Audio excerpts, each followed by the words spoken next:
Ed, we spoke on, I think it possibly was Thursday night, about these anti-lockdown protests, and you were pretty certain that you were going to go on it at the weekend.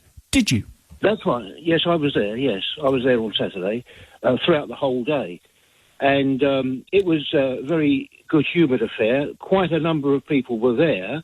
There were, throughout the area of Hyde Park, there were different crowds. In the one I gravitated to mostly was probably about 300 people, something like that. I think that's where Piers Corbyn was arrested. Yeah, was arrested. And there were one or two people. I mean, that's quite disgraceful, really. And well, Ed, let me ask you let me go right to the heart of this. What gives you the right, sir, to do that? To do what?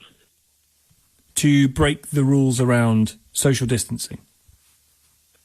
Well, I guess the same right that the police were exercising who were there.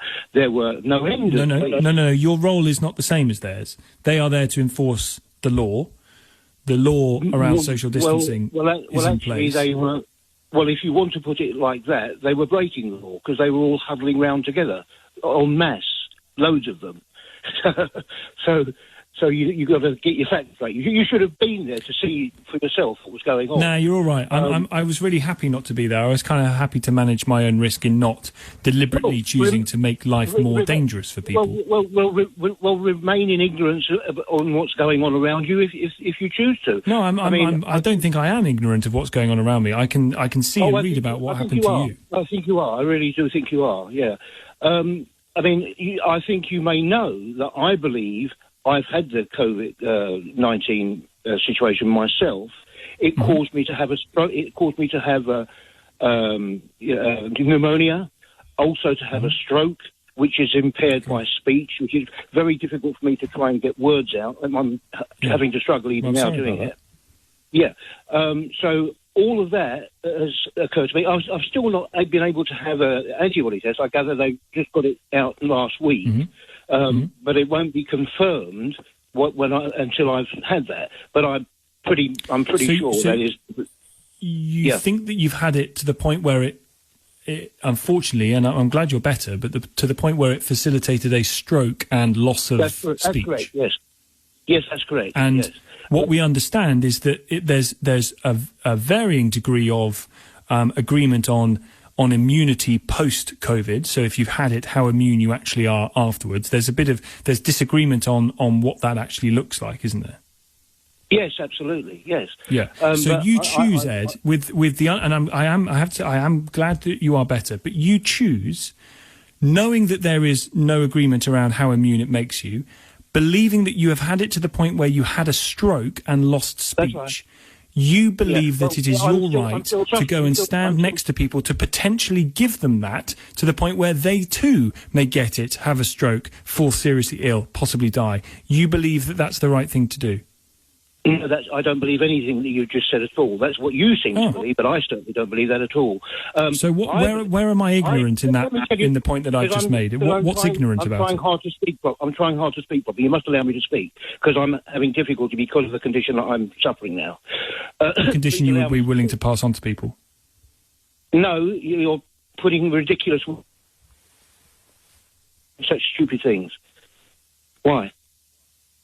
Please allow me to speak and what I want to say, not what you want to put in my mouth. That's not what I want to say. What I'm simply saying is, thank God that we've got people like Lord Sumption and Piers Corbyn, Peter Hitchens and so on, champions of the people. May God bless them all. And we are being suppressed in this country. We have been suppressed, so many people. I've not been, because I've not allowed myself to be suppressed, but that's what everybody has been doing, and people are being told lies upon lies upon lies. And if you have the slightest common sense, you can look into those lies and you can see that they are lies. So we've had enough of it. Well, the lie. Here's an obvious lie. You mustn't stand close to somebody 6 feet away, other than 6 feet away. Now, that's a lie. Now, any doctor will tell you... Sorry, what's a lie?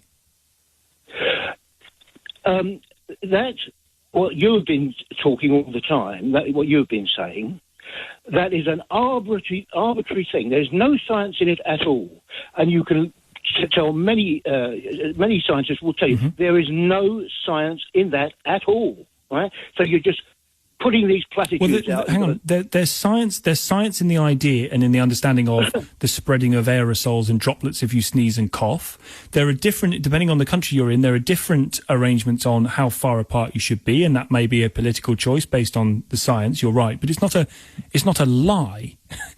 What are they lying about? The fact that you should be distanced from somebody. No. I'll tell you because it's a lie. That you're going everywhere and there's markers. Look, you've got to stand behind that marker and stand behind that marker. Yep. There's no science in that.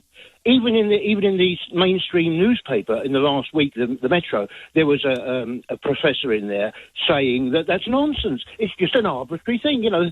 And then they were saying, oh well, we might reduce it to 3 meters instead of 6 meters. You know, who is making these things up? It's always been 2. I can tell you the same person who's making these things up that you mustn't get close to 6 feet or 3 feet. The very same person. No, it's 2 meters.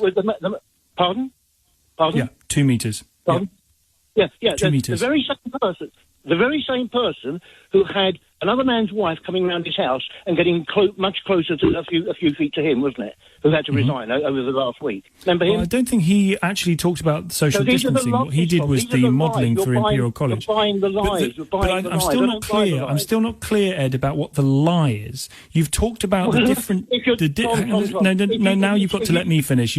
Now you've got to let me finish. You talk about the different and the disagreements in scientific advice around how far people should stay apart from one another, which, granted, does vary from country to country based on the scientific advice. But I don't think anyone is in any doubt that the way this virus is spread via aerosols from coughing and sneezing, that if you stay away from those and necessary distance away from those, you're less likely to get it. Or is that the lie? Tom, I've explained to you the lie, but you won't. No, you haven't. You haven't. You've explained to me how there's a difference of opinion. Tom, you haven't explained a lie. I can't explain to you any more than I've tried to do. But if you're just not taking things up, why don't you do a little bit of research? Give me. This is fun. This is fun. Give me one more lie. Give me another lie. Give me an easier lie for me in my ignorance to understand. Well, have a look at Piers Morgan with that other lady with him, Susanna, whatever the name, yeah? Have a look at the thing with them two, talking to Edwina Currie and telling them, insisting that, you've got to do, you can have the cleaner in, but you mustn't have your grandmother in, and and they tied her in knots, and they made her look stupid, and the lies. Have a little look at that. Which lie? Give me a lie. At the moment, you've told me to look at an interview. What's the lie that's so upsetting you? Have a look at that. Come back to me if it's not lies then. No, you came on to talk about lies. You came on saying they're lying. At the moment, you've given me a difference of opinion and an interview with Edwina Currie. No, they're telling you that you must do this and this is science. It's not science. It isn't science. Even Jeremy Corbyn's brother, who is actually a scientist, is shouting out from the rooftops that this is not science. It isn't science. Talk to any scientist and allow them to What's not science? The cleaner bit. That's right. It's not science. It's just opinion. It's just picking things out of the air. Take away from 6 feet. Why 6 feet? Why not 7 feet? Why not 6.5 feet? It's nonsense. It varies in different countries, as I've just told you. It varies in different countries. So you're right. Why is it 6 feet and not 4 feet? Science doesn't vary in different countries, Tom. Science doesn't vary in different countries. What do you mean science doesn't vary? You just said there is no absolute science around this. Part of the problem of why it is that different countries have done different things is, one, because of the scientific advice, and two, because of the political decisions. Well, anyone can give you scientific advice, but that's not science. Well, no, but Ed, you're giving me scientific advice, and I don't trust it because you're not a scientist. Of course I'm not a scientist, but I listen to those who do. The most eminent scientists within the world. Why aren't you doing that? Well, I am. I'm listening to other scientists. You're listening to Piers Corbyn. Have you listened to Rashid Battar, who is... No, I haven't listened to the I haven't listened to people who are anti-vaccinations. No, I don't, and I don't really intend to. One of the most eminent scientists in the world. Why don't you listen to he? He can tell you about all of this. Why don't you listen to what he has to say? He's one of the most eminent scientists. As I said, I'm not really persuaded by those who already argue for that are anti-vaccinations of all kind. Ed, we'll leave it there. Glad you're better.